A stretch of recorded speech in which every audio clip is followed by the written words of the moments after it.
What's up, guys? So today we have a slightly different sort of video. As you can hopefully see behind me and tell by my attire, we're driving something completely differently. So today I am driving a Formula Vee. I'm a very lucky man that my father has purchased one because he wants to do a bit of casual historic racing, but at the moment I'm the one that gets to test it all out. So I've just done my second session. Been struggling to film because, man, there's not much time in between sessions at a track day at one raceway. The first session was running it in, learning how to drive. The second session I was able to kind of rev it out a bit more, and I wasn't able to rev out the motor all the way, but that's because I ran out of talent. But anyway, I should tell you guys a little bit about Formula Vees. So this is a 2001 Borland Sabre. So the motor in this thing is a 1600cc Volkswagen Beetle engine. So the motor's about 75 years old, or at least the design for it is. It's good for about 80 horsepower apparently. It's got a standard Volkswagen gearbox in it, which means you only use third and fourth gear, as first and second are way too low. So the gear ratios are not even remotely sporty, but it's still a lot of fun. I'm actually sharing the track with some legend cars. I'll put a shot of them up. And in theory, I should be doing kind of within a second of the legend cars. So they have, I think, a 1300cc sort of Hayabusa engine in them. But as I said, I've done 2 sessions in it.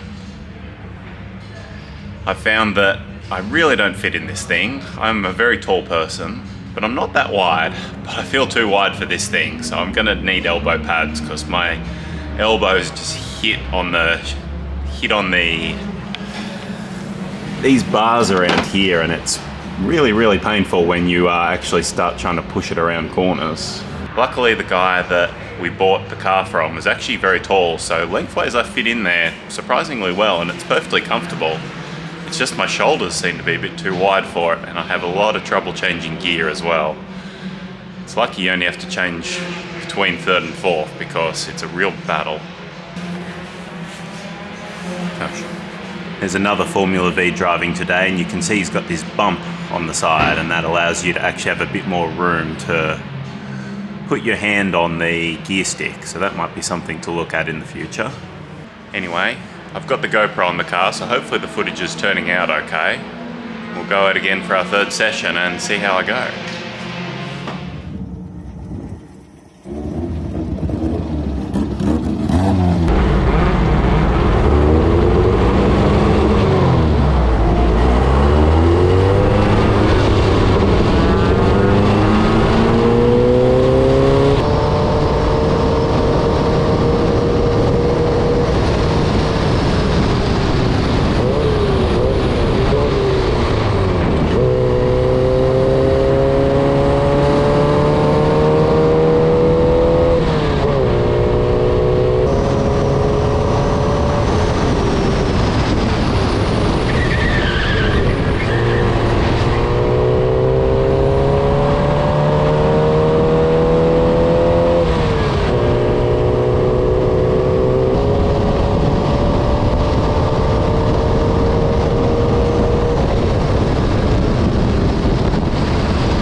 just finished the fourth session. Yeah, after the third session, I kind of got the hang of it a bit. So you would have seen that I was hanging with a couple of legend cars in the third session, and in the fourth session I didn't get to chase any, but hey, I didn't get lapped by the whole field of them. I'm doing about a 1 minute 11, which is about 4 seconds off, so it's only a couple of tenths per corner really, so it's not too bad. But unfortunately I'm not making the full 15 minutes because my body gets too sore. My elbows just cop it around every corner and I can't endure the pain and do the full 15 minutes, so I pull in after about 10. That's alright. I'm going to invest in some mountain biking elbow pads, since I do mountain biking as well as one of my many hobbies, and I'll see how they go with easing the pain on the elbows. But yeah, it's a lot of fun. It's funny because, and I think any drifter can kind of relate to this one, like when you talk about circuit racing and people know you're a drifter, they're like, oh, you'll have to learn to drive completely different, like, you know, you can't just hang the ass out everywhere. It's kind of like, oh, do these people like think that you know, can't even drive to work without drifting? Like, this thing handles a lot like my Corolla, which I've been drifting, and really that just means that I don't lose control of it that easily because I'm used to how a taily car feels, rather than I have the need to kick it sideways around a corner. So that's interesting. Driving the Corollas definitely has helped me a little bit with driving this thing because they're the same sort of thing. Like the KE70 that I have has a lot of lift off oversteer, and so does this because the motor's all a giant pendulum hanging over the rear axle. At the end of the day, they're actually pretty similar, and just because you can drift one, I don't think it means that you can't grip drive the other one.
Finished the last session, and you probably won't see any of it because my shitty GoPro seems to have a faulty battery, so one of the batteries I use just doesn't work.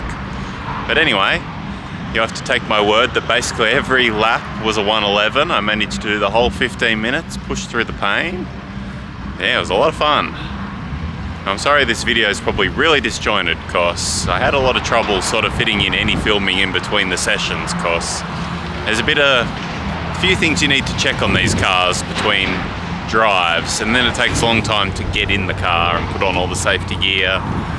It's a bit of a challenge, but anyway, I had a good day. I know this content's probably pretty boring because, you know, if you're watching me, you probably want to see drifting, and that's fair enough, but I'll probably do a few more videos with this car, and yeah, hopefully some state level racing as well. So might make for an interesting video, it might not. If you want to or don't want to see those videos, put it in the comments below. Otherwise, I'll see you next time.